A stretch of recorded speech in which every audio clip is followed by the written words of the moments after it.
Did Thor sell more comic books than Thor? Yes. Yes, it did. And thankfully, we have this article here that tells us exactly on how much. I'm taking Fusion's article here for reference, since most of the articles I could find lead back to this one. The link is in the description if you want to read the article for yourself. Just click on it. Well, the article starts with, politics, which I'm not interested in. To be completely transparent, I like Female Thor more. I think her character is interesting and how she became Thor makes sense in the world. I don't know, maybe I'm wrong, maybe I have bad taste. I stopped reading Marvel and DC comics a while ago, so I can't really comment further on that. But what really grinds my gears is the first and obvious mistake in data comparison. The quote reads as follows.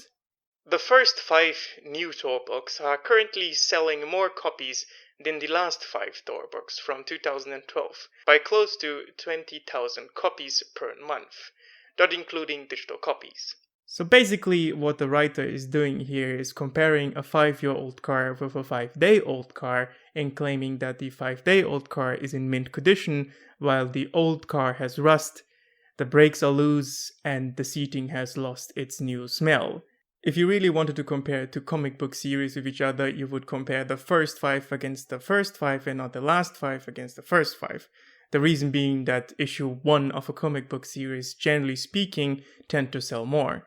The older the series get, the less units a comic book series sells. So comparing a comic book that is around the 20th issue and a comic book that is on the first issue is misleading at best and manipulative at worst. The next statement that deals with numbers reads as follows. The new Thor is also premiered with crushingly high numbers compared to the premiere of Thor, God of Thunder, selling 150,862 copies in October 2014 to Thor's 110,443 in November 2012. It is true that selling roughly 36.7% more copies is impressive, but I wouldn't say that these are crushing numbers. I'm not a native, so crushingly high might mean something different to me than to the writer. We would have to clarify that if we ever talk to each other. Either way, here we have the same problem as before. One comic book was sold in 2012 and the other one was sold in 2014. You would have to correct for industry size first and then correct the whole thing again for popularity, and then you might get an actual comparison. Right now, what the writer is doing is taking 2 numbers and saying, look at this. This is a number, and it's bigger than the other one. That means success.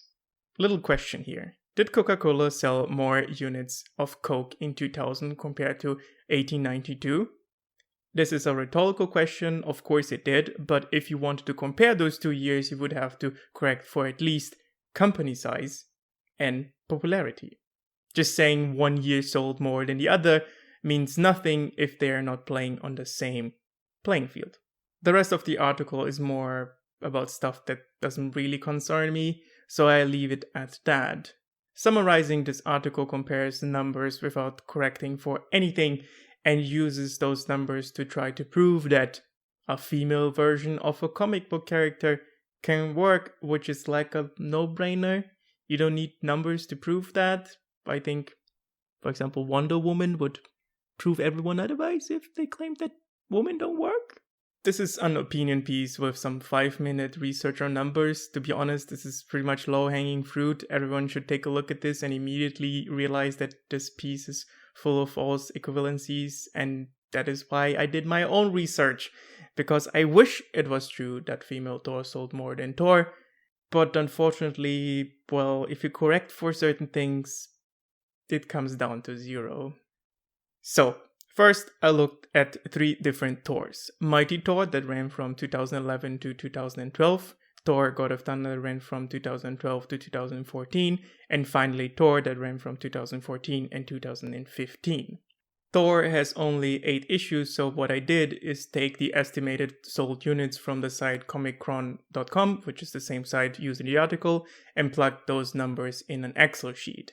I repeated the same process for Mighty Thor and Thor God of Thunder, and if you put those numbers into a graph, it doesn't look that impressive anymore. You can clearly see that Thor God of Thunder sold more than Mighty Thor, and Thor sold more than Thor God of Thunder, which should be a pretty big indicator that Thor as a character increased in popularity, and therefore the last iteration of Thor sold more than the previous one.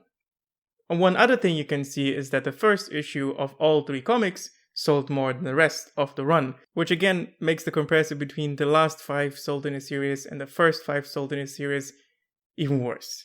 Wait, we are not done yet, because I actually corrected for industry size. Comichron.com has a handy year overview which consists of estimated sold units in total, representing the industry size in my calculations. I plugged those numbers in an Excel as well and just calculate the percentage of the comic against the industry size depending on the year.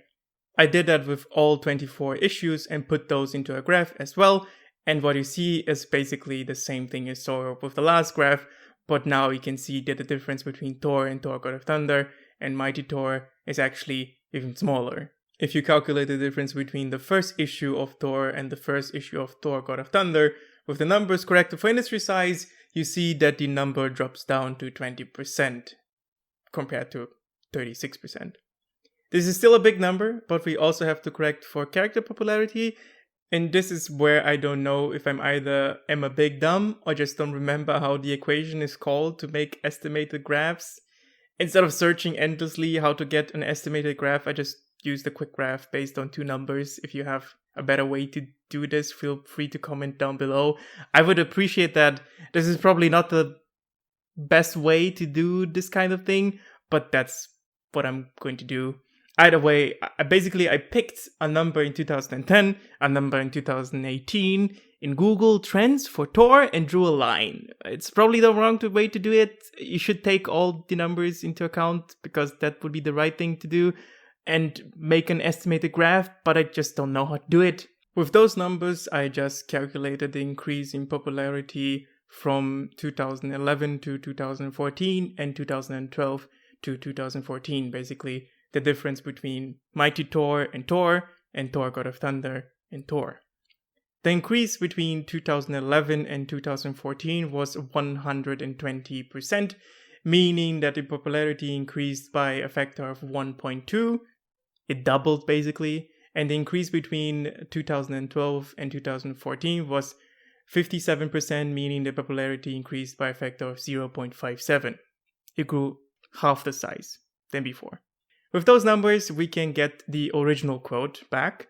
The new Thor also premiered with crushingly high numbers compared to the premiere of Thor God of Thunder, selling 150,862 copies in October 2014 to Thor's 110,443 in November 2012. If we apply the 0.57 factor to the 110,443, we get 173,395, which is definitely more than 150,862. My point is not that Thor failed. My point is that if you correct the number for industry size and character popularity, the increase in sales is basically explained away completely. If you want to, you could even make the counter argument that Thor failed because it didn't sell more by a factor of 0.57 like its popularity would indicate, but like I said, that's not my point. This whole thing I did, it didn't take longer than maybe half an hour, and to be completely honest, I'm totally fine with someone trying to legitimize the existence of their fictional character with data, but if you use that data so badly and you make so many false equivalencies, then I have something against it. It is pure manipulation. It was intentionally done this way and just ignorant if it was done by mistake. And that's my whole point. I don't want people using data obviously that wrong. And I feel uncomfortable with that because statistics can be a force for good. But if you mistreat that in such a way, people just lose, trust in those things. And there's a reason the saying, I only believe in my own forged statistics because, people misuse data, and that's basically it. And even if you're watching this and you're looking at my data, please go out of your way, click on the link in the description and look at what I've done and correct me if I'm wrong, if I'm obviously wrong in your eyes, and explain why. That's the whole thing here. I'm telling the writer, well, you're probably wrong. And if someone wants to correct me, please do. That's a good thing. It's not a bad thing. This thing is a little bit older, but I'm always happy to talk to the creators of the original work. So if Danielle Henderson is watching this, let me know if you want to talk about this specific article. For everyone else, you know what to do. Sub, comment, like, turn on notifications. Take care of yourselves and have a nice and wonderful and soothing and calming day.